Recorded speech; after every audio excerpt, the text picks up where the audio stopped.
There are some moments in fiction that affect us on a deeper level. Those moments where we squirm in our seats and clench our fists. Those moments when we are sunk into discomfort by what we are watching. Yet, for some of us, we cannot look away.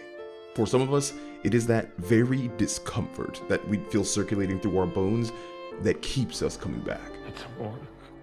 A new air, Your Grace. There are a whole bunch of reasons for this, both psychological and literary, and the goal here today is to explore those objectively knowable aspects of fiction that create that addictive, discomforting sensation in us. It makes no sense on the surface why we would seek out something that causes us unease, nor is it readily apparent why the occurrence of such character struggles causes us to become more invested. But writing isn't always intuitive, nor is the way it affects us emotionally or attentionally.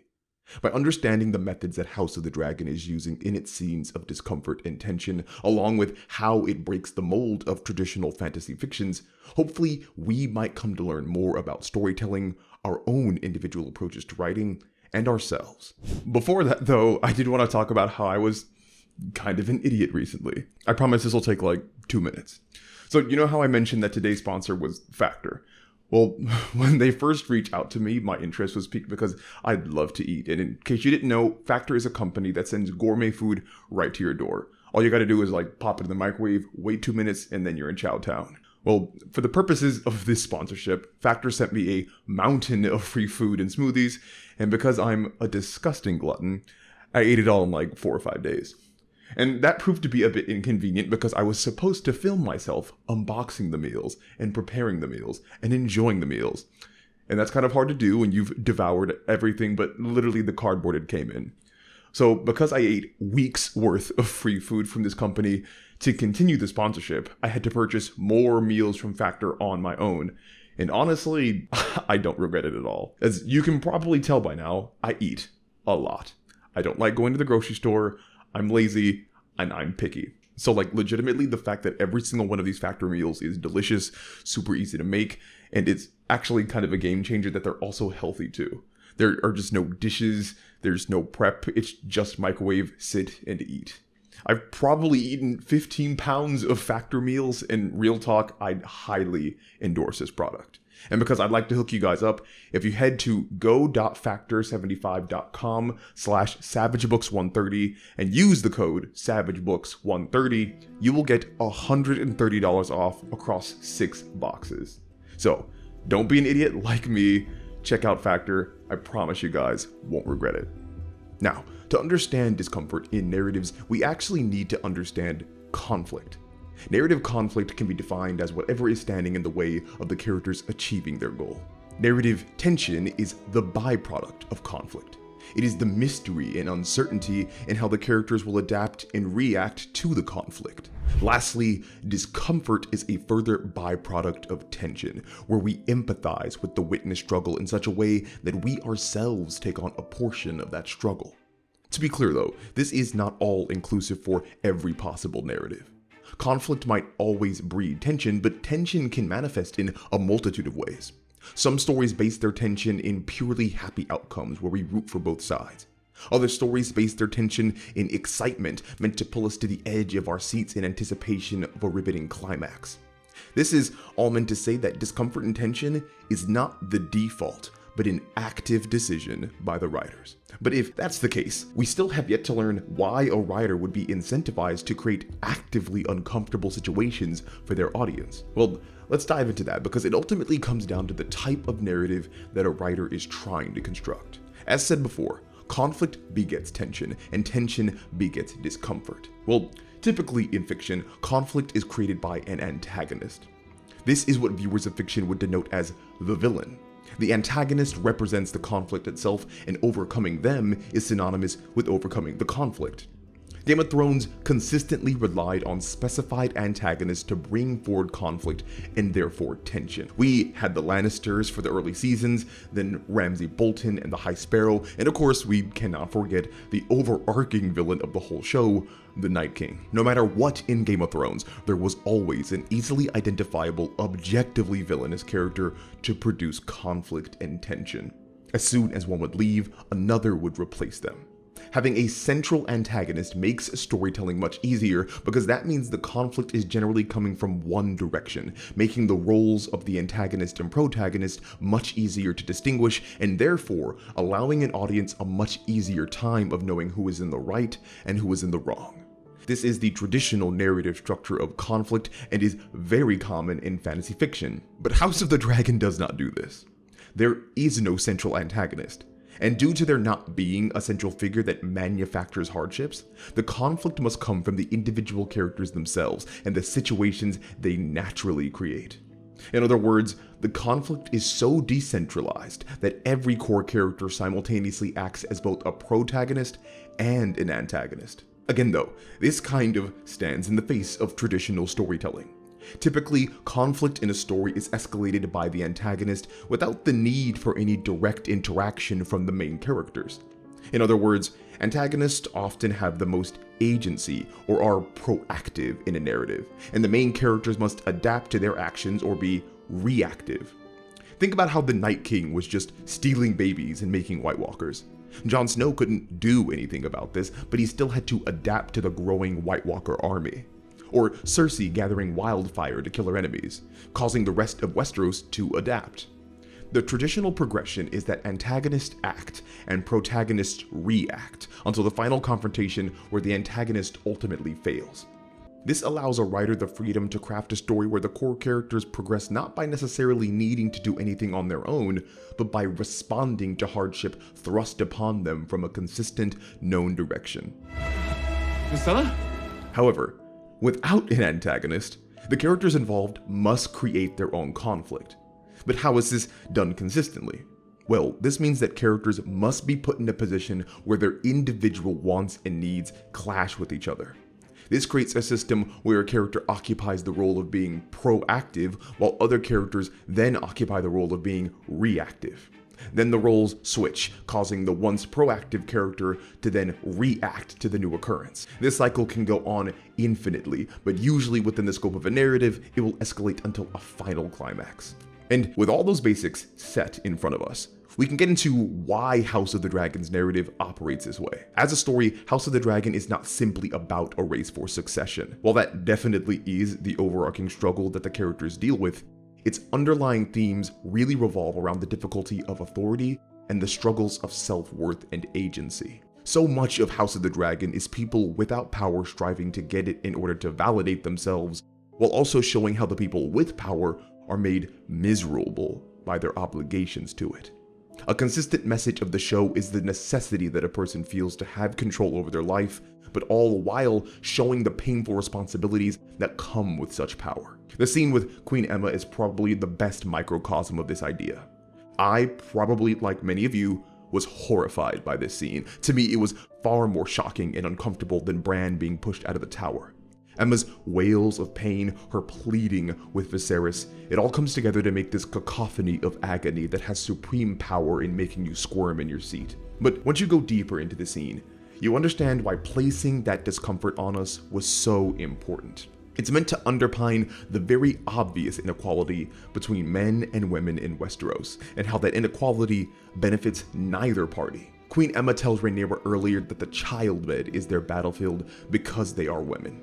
Rhaenyra's idea of being a warrior on Dragonback fly in the face of the societal expectations placed upon noble and royal women. It's not so much that Aemma wants to give birth even, it's that she feels it's her duty. In fact, she opens up to Viserys about how she doesn't actually want to do this anymore. And when the time finally comes and Aemma is on her battlefield, one that she willingly and valiantly entered even after so many years of loss and heartache, she loses all power in the say of that battle. The authority is given to Viserys, an onlooker to the battle, someone completely removed from the physical struggle simply because he's the man. And Viserys takes no pleasure in this. But the inequality in Westeros necessitates a duty of him, a decision that his wife should be allowed to make for herself, but is not given the opportunity for. It is a difficult situation made worse by Aemma's lack of agency, by Viserys' need to fulfill the obligations of his power, and yet after all that pain and sacrifice endured, there is nothing to show for it. The baby is dead, and Viserys is left to forever remember his wife's last moments being in agony because of a decision thrust upon him. A decision that exemplifies the entire nature of the show and the context for the gender-based battle for the throne. And the decision for the birthing scene and scenes like it work so well because we watchers feel discomfort alongside the characters living through it. We are immersed in the difficulties of the situation these characters exist in, not caused by a far-off antagonist, but by the circumstances of their own authority or lack thereof. The discomfort present in House of the Dragon is meant to show us, rather than tell us, about the nuanced struggle associated with having power you never wanted or craving power you never had. But a narrative grounded in decentralized conflict can only remain so if the presentation of the conflict feels unbiased. What does that mean? Well, if the narrative is meant to depict all core characters as proactive and reactive, aka protagonist and antagonist for each other, then that means the narrative should avoid presenting some characters as if they're in the right and others are in the wrong. As soon as the viewer goes from thinking that everyone is equal in their creation of conflict to thinking that one side is creating conflict, you fall into the traditional literary format of good guys and bad guys, removing the nuance of a decentralized conflict. And believe it or not, this is actually much harder than it sounds. Narratives, by their very nature, express themes or messages. Because of that, narratives will often innately endorse the characters that agree with the underlying message. And by that I mean the characters are presented positively.